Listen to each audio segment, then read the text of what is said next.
Hey everyone, this is Daniel Litwin, the voice of B2B, and welcome to another episode of Ground Truth, a Phantom Auto podcast. We appreciate you joining us for some industry thought leadership today. As we maneuver today's topic, make sure that you're heading to our website, phantomauto.com. Again, phantomauto.com for more information on the various touch points we'll break down today. Also, for some more information on our solutions and services, and of course, some more Phantom Auto content. You can also find episodes of Ground Truth on Apple Podcasts and Spotify, so don't forget to subscribe for a full catalog of previous conversations and notifications when we drop new ones. So, on our podcast, Ground Truth, our goal is really just to tell as many stories about the power of reimagined warehouse logistics, mobility, and automation as we can, and focus on telling stories that can really speak for the energy behind that technology and the impact of that technology for themselves. And of course, our supply chain today is riddled with various pain points, everything from the volatility in our global supply and demand of commodities to worker shortages, to ever-shifting consumer demands, et cetera, et cetera. So what we're wanting to ask more specifically for this episode today is how are companies on the front lines of our supply chain dealing with these pressures on their operations? And how are they reimagining their workflows to meet today's needs, specifically by using automation and remote operations? Well, instead of speculating, we wanted to live up to the goal of our podcast and really let the thought leaders of the logistics industry speak for themselves. So, on today's episode of the show, we're sitting down with one of Phantom Auto's customers, Kenco Logistics, which is a third-party logistics provider, a 3PL, that saw the value of Phantom Auto's remote operations and have transformed their supply chain footprint through remote operations. So what we're going to do is break down how Kenco's needs reflect larger trends in the industry, and then we'll get into the nitty-gritty of what it takes to launch a remote operations solutions front to back. So for insights, we're joined by two thought leaders in the industry today. Back for episode 2, we're joined by Evan Rago. He's on the solutions development team as well as a strategic sales manager at Phantom Auto. Evan, great to have you back on. How are you doing? Thanks for having me. Feeling great. Good to be here. Fantastic. Yeah, thank you again for joining us. And we're also joined, like I said, by someone from the Kenco Logistics team. We're joined by Trevor Ehrlich. He's Creative Solutions Manager at Kenco. Trevor, great to have you on as well. How are you? Doing great. Thanks a lot, Daniel. Pleasure to be here. Absolutely. Thank you for joining us, and I'm really looking forward to using this episode to highlight how this technology has impacted Kenco and, again, intersect Kenco's place in the industry with some of the broader shifts that we've seen during the last year and a half.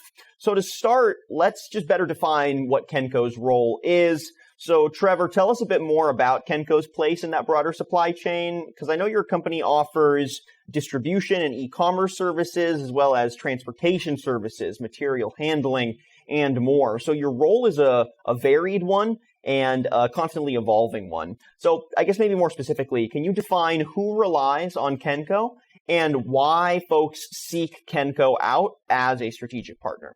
Sure. So we have quite a bit of business in several different verticals. We've got industrial, consumer goods, drug and health, etc.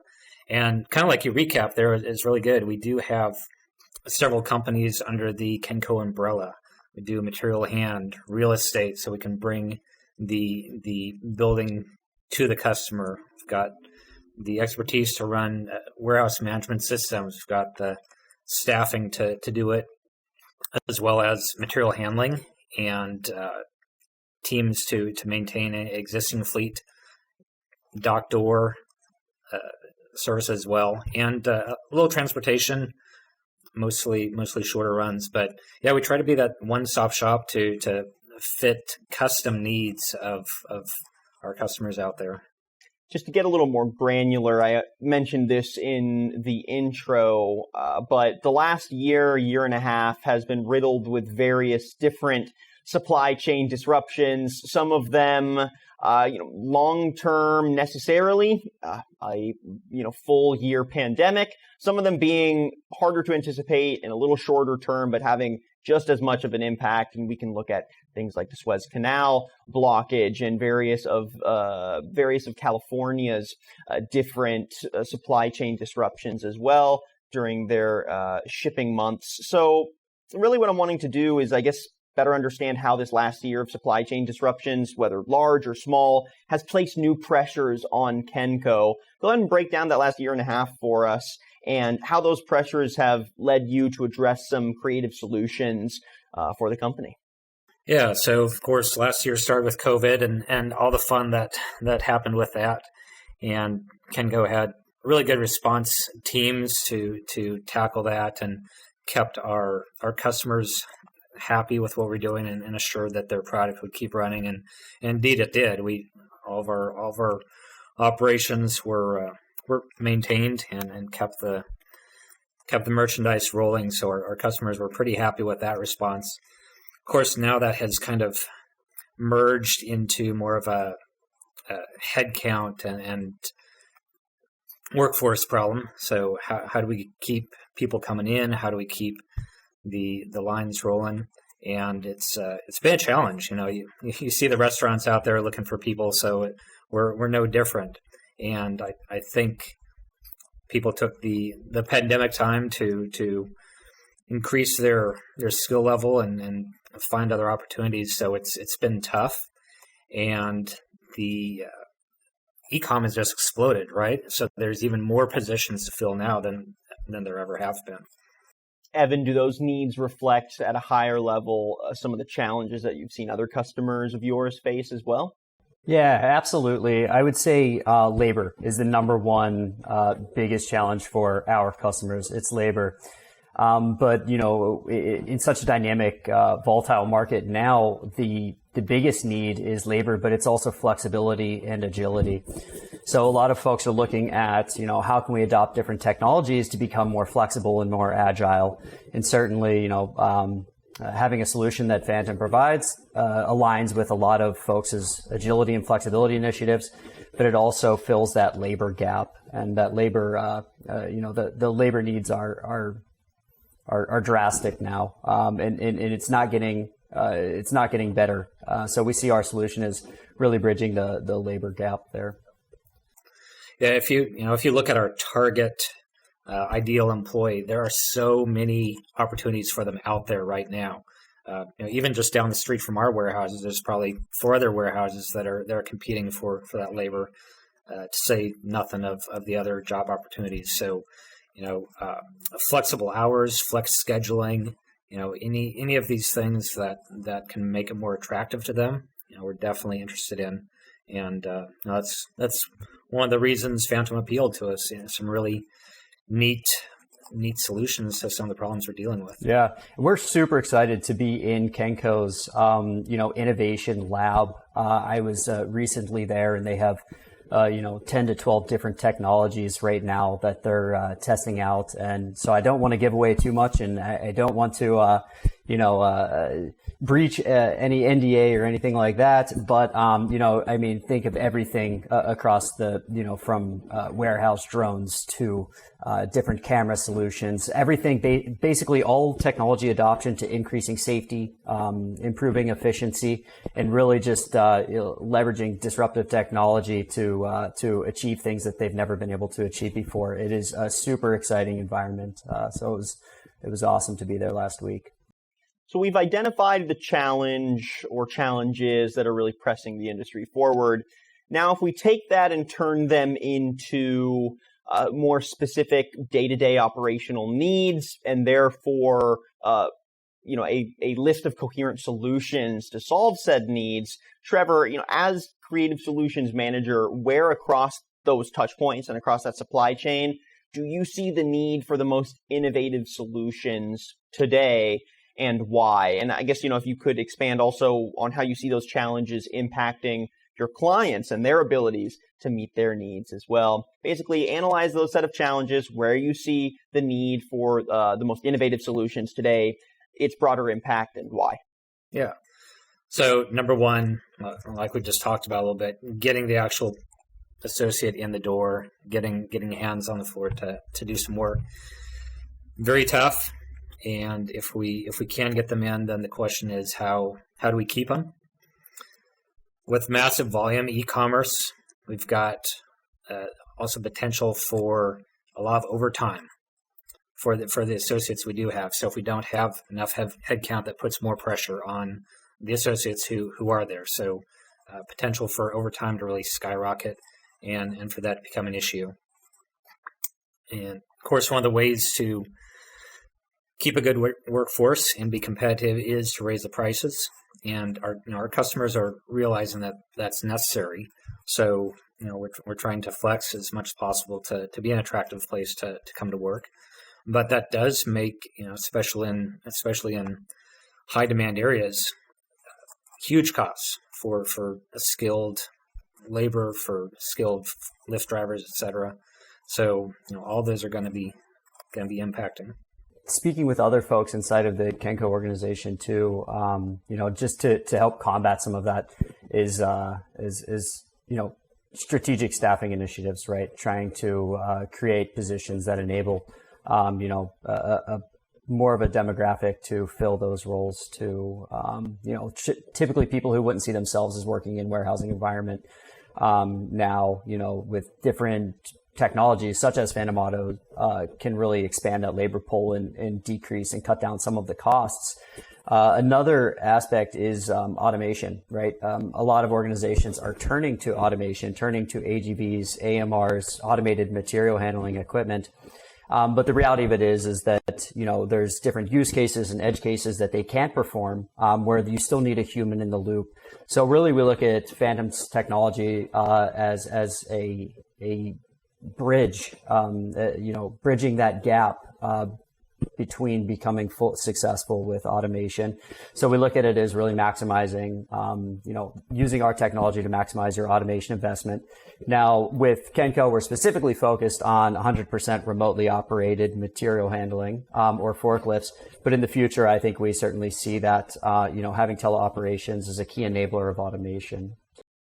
And just to offer up another dynamic that can make for very unpredictable movement in the broader supply chain, that would be just sort of broader geopolitics shaping supply and demand.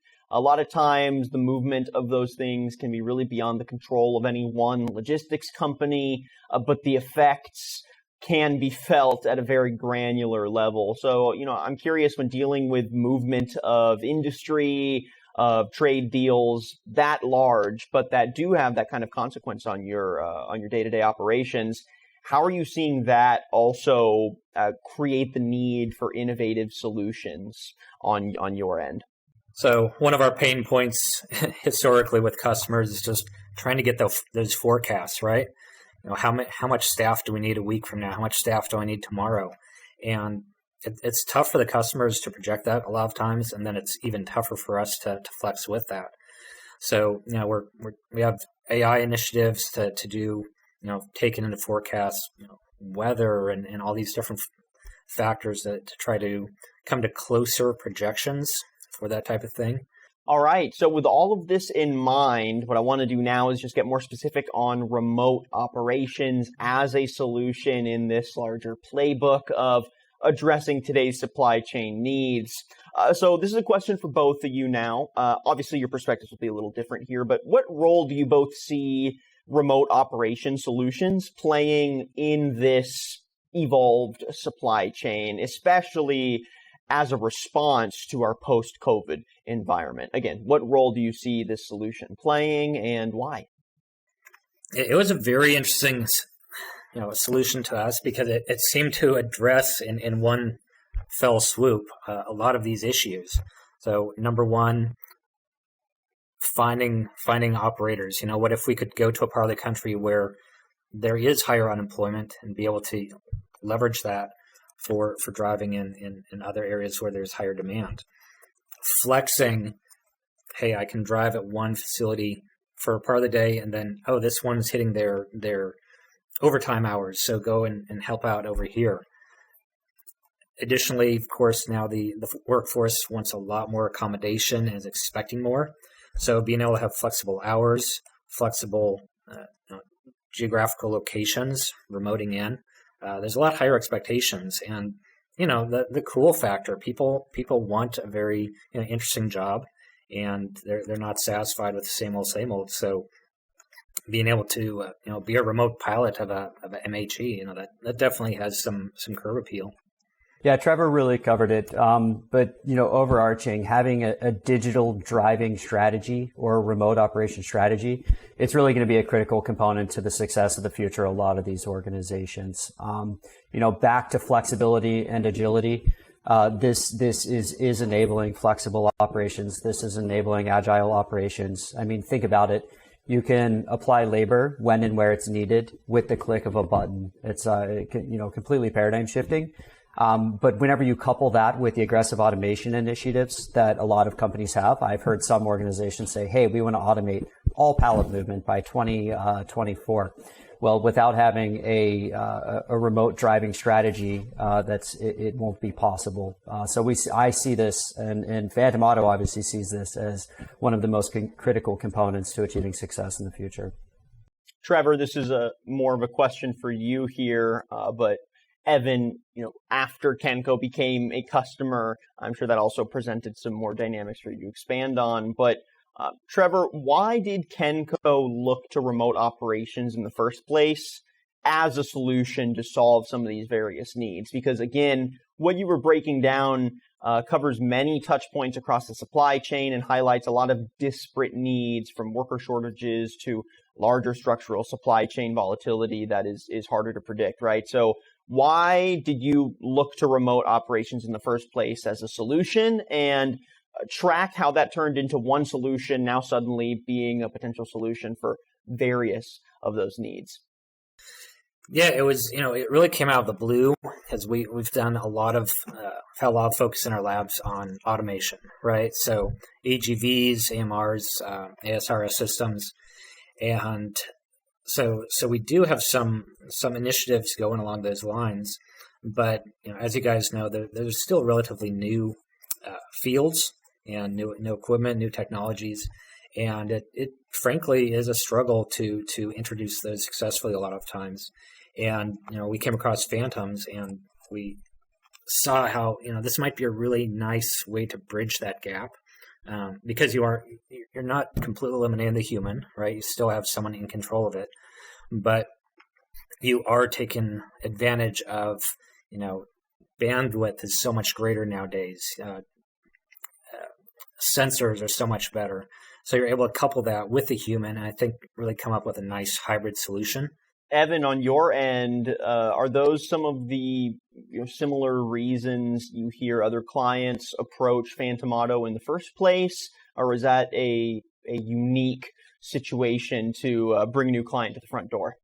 No, that's a lot of folks, specifically in Trevor's vertical, look at this technology, and a lot of their customers have requirements to see innovation. They want to see what type of innovation is out there, because they know that innovation is going to cut their costs in the long run. And so a lot of organizations are having to come up with innovative solutions. And so specifically the role that Trevor's in the innovation role, when we speak to those folks, they absolutely want to see the technology and have initiatives and it's strictly driven from their customers.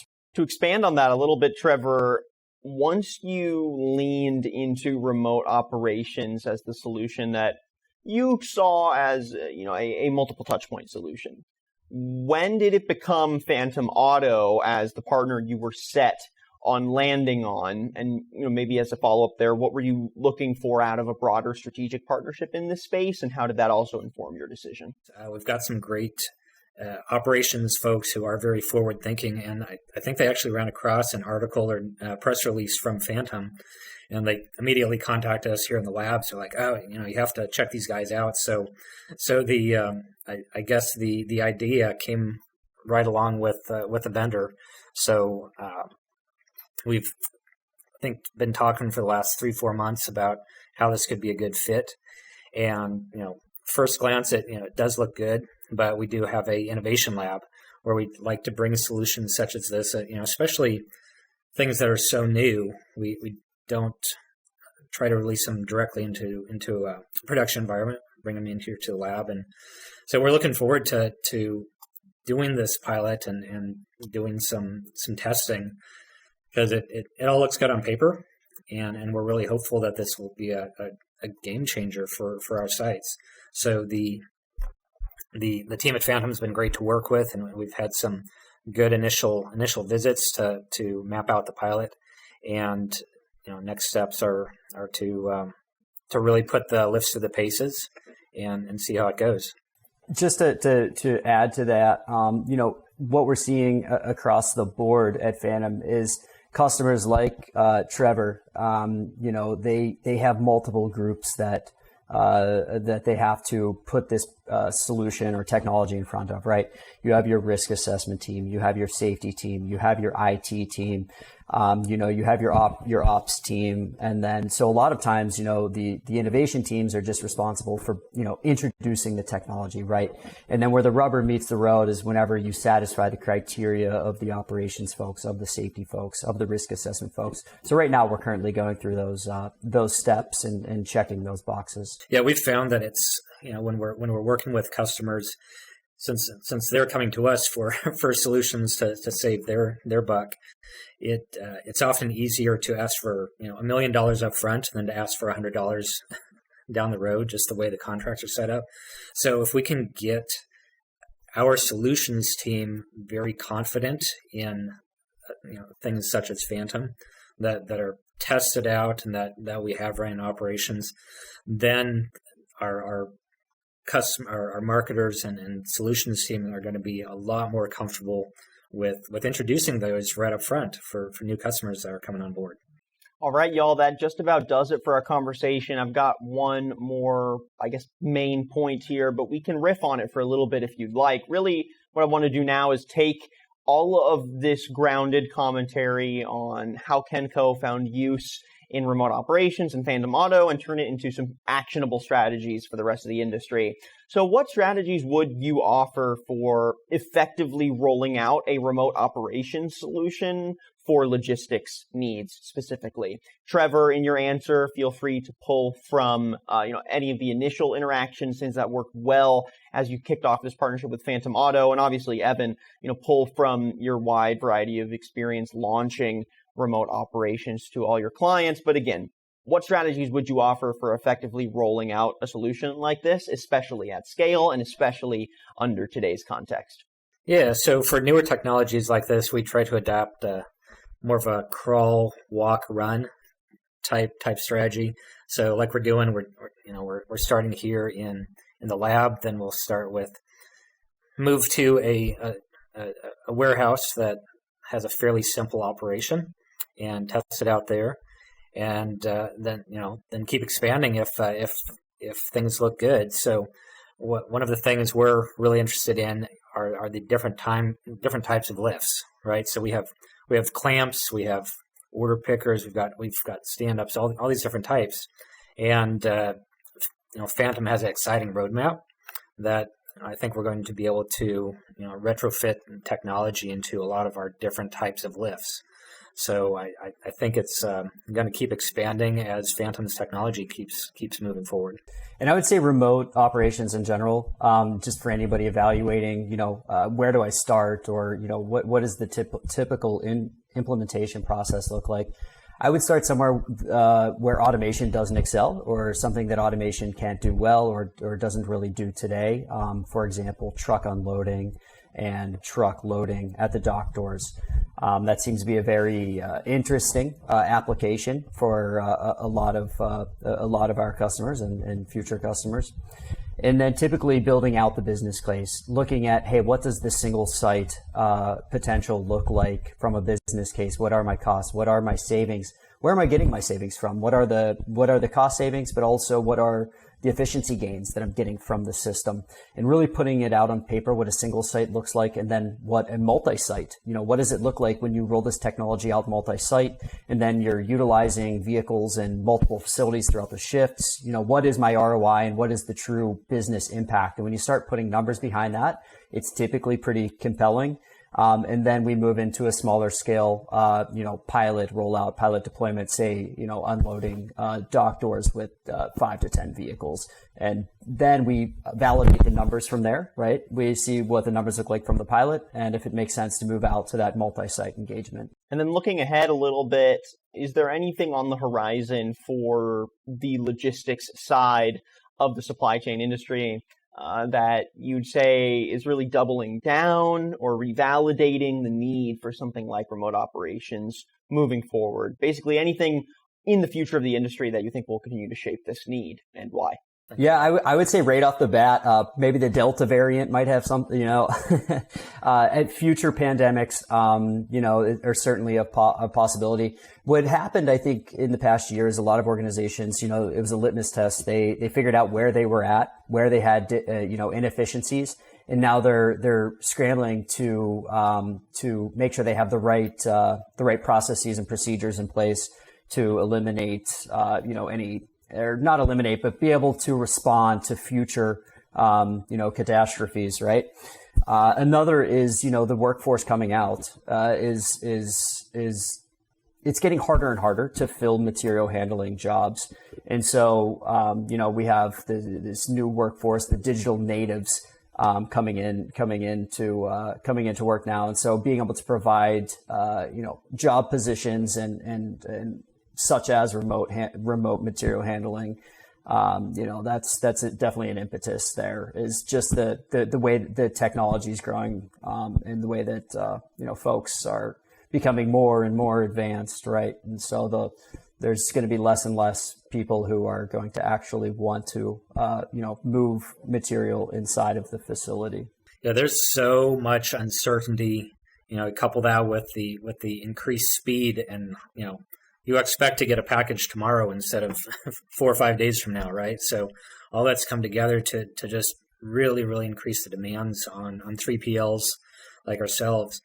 So, ships stacking up in harbors or going crooked in the Suez Canal, anything like this just is another bump that companies are having to deal with. So having flexible solutions to allow us to rapidly respond to these and keep our customers happy is definitely going to be necessary now and even more so in the future. And I think on that note, that does it for our episode today. So thank you so much, the two of you, for joining us, especially Trevor from Kenco. We really appreciate you joining us and giving us your journey into remote operations, how you found Phantom Auto as a strategic partner, and we'll have to do some follow-up conversations to see how this partnership progresses. But till then, thank you to both of you. Again, we've been chatting with our two guests, Evan Rago on the solutions development team at Phantom Auto, as well as a strategic sales manager at Phantom Auto. And we also heard from Trevor Ehrlich, creative solutions manager at Kenco Logistics. Trevor, if folks want to find out more about Kenco and get in touch, potentially source some of your services, how can they do so? Yeah, they can go to www.kencogroup.com, Kenco, and love to be in touch. Amazing. Fantastic. Thank you again. And Evan, same question to you. If folks want to find out a little bit more about Phantom Auto's work in this space, and maybe they're a logistics company and want a little more information on that cross-section between their needs and your solutions, how can they get in touch? Yeah, certainly. Give me a shout at Evan, EVAN, at phantomauto.com.